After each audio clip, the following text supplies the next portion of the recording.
Саламатсыздарбы, тарых сүйүүчүлөрү. Бүгүнкү чыгарылышта калмактар тууралуу кеп кылабыз. Калмак деген өзү ким? Уруусу ким? Теги ким? Алардын Чыңгыз хан менен байланышы, кыргыздар менен мамилеси, катышы жана кастыгы, ошондой эле калмак деген мурун каякта болгон, азыр каякта деген актуалдуу суроолорго илимий негизде так жооп тапканга аракет кылабыз. Калмактар булар монгол тектүү уруулар. Алар тарых барактарында жуңгарлар же ойроттор деп дагы тилге алынып келет. Кыргыздар сыяктуу монгол уруулары дагы оң канат барунгар жана сол канат дзунгар болуп, экилдик этносаясий биримдикте болгон. 17-кылымда Ойрот союзуна кирген бир катар батыш монгол уруулары Иртыш дарыясынын боюнда жуңгар мамлекетин курушат. Мамлекеттин территориялары Жуңгарияны, тактап айтканда Батыш Монголия жана Иртыш дарыясынын өрөөнүн жана башка коңшулаш жерлерди камтыган.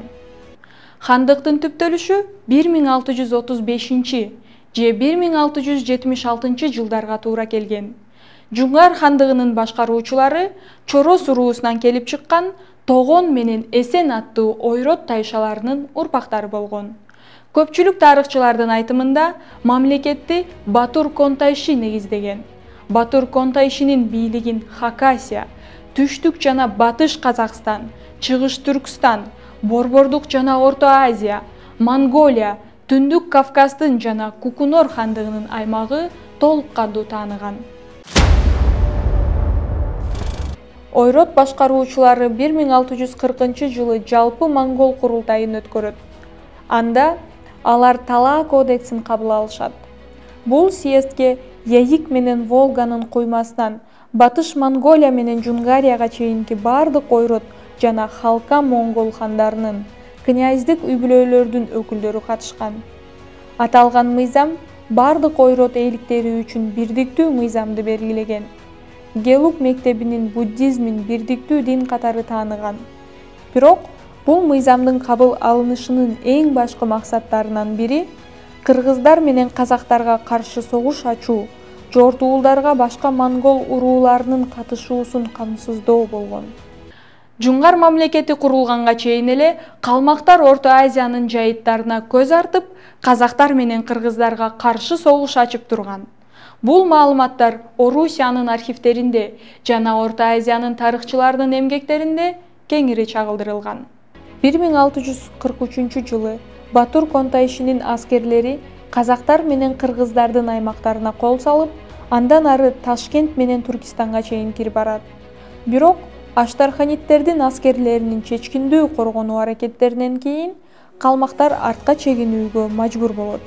Андан кийин жуңгарлардын кыргыздарга каршы чабуулдары 1647, 1652, 1658 жылдары дагы кайталанып турган.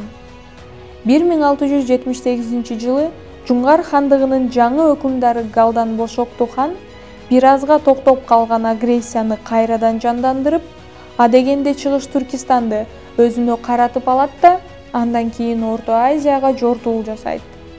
1680-1685 жылдары Фергана өрөөнүндөгү шаарларды чапкынга учуратат.